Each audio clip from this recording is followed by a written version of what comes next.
So today we're going to talk about Romney. As I wash this fleece, I don't want to dawdle too much, but I do want to say this is an American Romney fleece from a beautiful lady called Patience, and I left a little bit of lanolin in the fiber on purpose. I would not do that again in the future, but I use Unicorn Power Scour with much joy and love.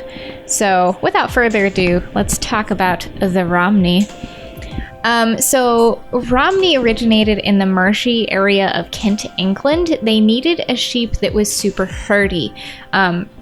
So the Romney was resulted by crossing it with the Bakewell's English Leicester. So they already had the Romney Marsh sheep going on, but it wasn't really what we think of today as a Romney. It was also called a Kent, but through the selective breeding and crossing, things really improved for the little Romney. Specifically, they needed something for that gnarly weather. So when you look at early Romney breed requirements or descriptions of Romney, they talk a lot about how it's basically immune to foot rot and liver fluke.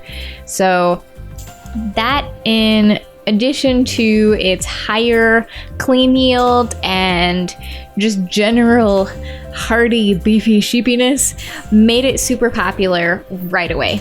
Now in 1853, the first confirmed exports of Romney to New Zealand happened, and this bro Alfred Ludlam had another 30 ewes sent in 1856, and by 1860 he had perversed. Ooh. I don't know what I was trying to say, but I suppose that worked. He had created his first Romney stud. So in the 1850s, there were 60,000 merinos in New Zealand, but by the time his stud got in business, things went much more Romney. By 1995, 58% of all New Zealand flocks were Romney, so it didn't take that long for them to take over. Now, in America, in 1904, William Riddle and the Sons of Monmouth, Oregon, imported the first Romneys.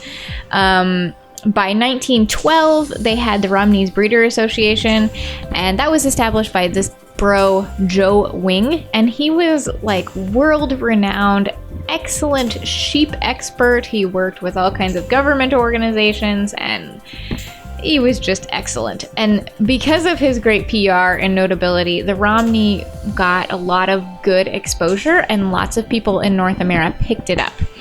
So because America is pretty isolated from a lot of other sheep diversity, they have imported English and New Zealand bloodlines, and that's kept the American side of Romney really healthy and diverse and really strong still. Because of course you don't want to just have some incestuous Romneys. That would not go well. Also, the first purebred natural colored Romney was registered by the association in 1972 by Morris Culliver in Curtin, Oregon. So, as you know, natural colored fleece is really highly prized among hand spinners, but not necessarily among other more commercial industries. Generally speaking, Romney goes to carpet wool. It's not a garment wool. So that's that story. But as far as the actual fleece goes, this thing has a clean yield of 75 to 80%, which is way higher than fine-wooled sheep. It's considered a long wool, and a healthy ram can shear upwards of 10 kg per year, while the flock averages in New Zealand for the breeding ewes are typically 5 kg or more. So that's a pretty healthy fleece. Now, The American Romney Breeders Association uses the Bradford system, which is like a hands and eyes people-based system, and they put it at 44 to 50, roughly, which translates kind of arbitrarily to 29 to 37 microns. But I found personally that it was a really soft and beautiful fleece. I mean, the lock structure was gorgeous. The natural coloration was gorgeous. I have basically no complaints about this beautiful sheep. It was incredibly clean and soft. I will leave the link to the breeder I got it from off of Etsy. I don't remember their name off the top of my head, so check out the description for that. But otherwise, I thought this was a really beautiful spin. It was a breeze to clean. There wasn't a lot of vegetable matter. It didn't hold dirt like some of the fleeces I've worked with before. It was just really nice. You might have caught that I blended a little bit of icy colored Angelina in there to give it a little bit of a pop. And so you can kind of see that now. Now that I've finished talking about our breed study, I can talk about my spin. Did you like that subtle transition? Speaking of subtle, this is the exact color that my father's beard is, and I feel like I'm spinning my father's beard. Like, it really, Patience and my father's beard are the same colorway. And ironically, this is a yarn that's going to his knitting endeavors, so I think that will be really funny. Anyhow, you can see that my Polywog and I have a much more congenial relationship now that I replaced her tensioning block.